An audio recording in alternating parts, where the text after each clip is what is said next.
Hi, I'm here to do a quick video review of the Motorola EM326g. I've also done a very detailed written review of the phone, so if you want to read that review or find out how to save $8 on your next Net10 order, head over to em326g.com where you'll find links to all of my work relating to this phone. Now I'm going to move behind the camera and give you some shots of the phone so you can see how it looks for yourself. Here you can see what this phone looks like. I personally really like the appearance. It's slim and simple and compact with a nice bright screen. It is the first slider phone for Net10, and when you slide it open you'll see that the numeric keypad looks a lot like what we saw with the Motorola W series that came out within the last year. The function as a phone is pretty good, but I wasn't completely blown away with it. The sound was great, just like with other recent Motorola's for Net10 or TracFone. But the reception actually I thought could have been a little bit better. I found a couple of places where my TracFone T301G, which uses the same network as this phone, could make a call out, but the Motorola could not. So it seems like the Samsung on TracFone might actually have a little bit better reception than the 326G.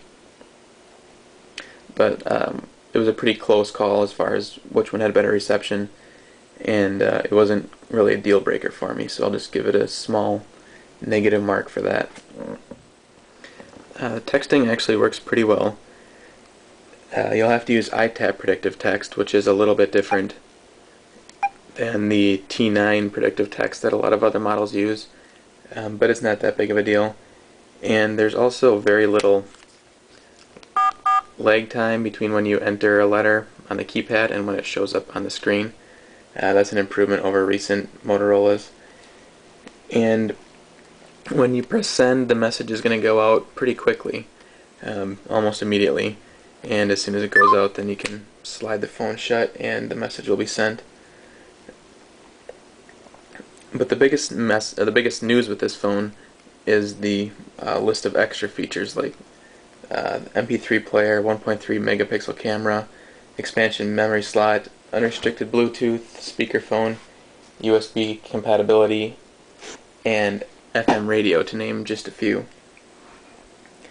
The MP3 player in particular is a nice addition, especially since this is the first Net10 or TracFone model to offer an MP3 player.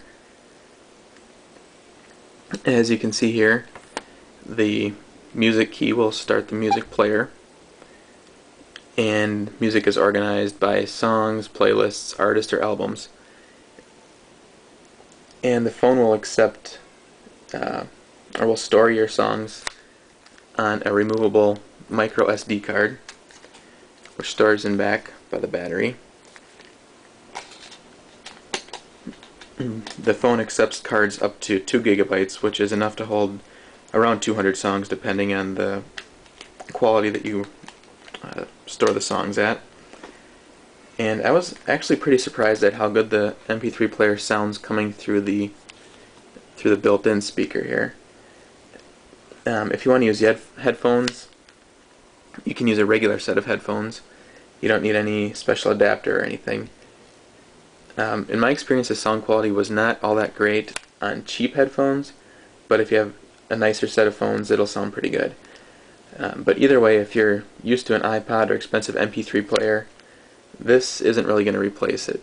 You're probably going to be a little bit disappointed with the sound quality, and especially the organization and sorting and scrolling through the songs. It's a little bit more difficult on this phone than it is on a typical dedicated MP3 player. But it's nice if you forget your MP3 player or want to take just one device.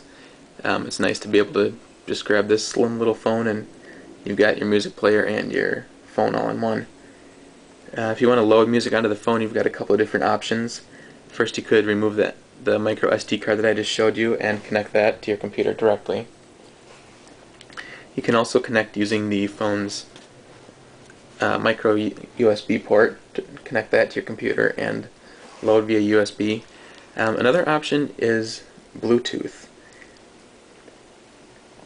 You can transfer music, ringtones, pictures, and other files by Bluetooth to a computer, from a computer, or to or from another Bluetooth phone.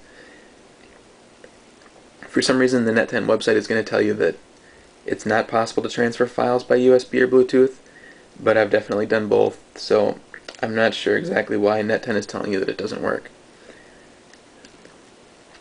The camera is another nice feature. It can go up to 1.3 megapixels, which is much sharper than the VGA camera offered on previous Net10 or TrackPhone models. At the highest quality settings, 1.3 megapixels is going to be enough to produce decent 4x6 prints.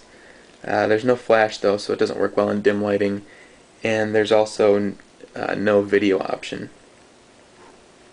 So I guess similar to what I said about the MP3 player, the camera on this phone isn't going to replace a standard digital camera, but if you want to leave your camera at home, the EM326g will work for some basic shots and allow you to consolidate to just one device if you're just going to take a couple random shots or something that you want to view on your computer but not necessarily print out or that you don't need real high quality for.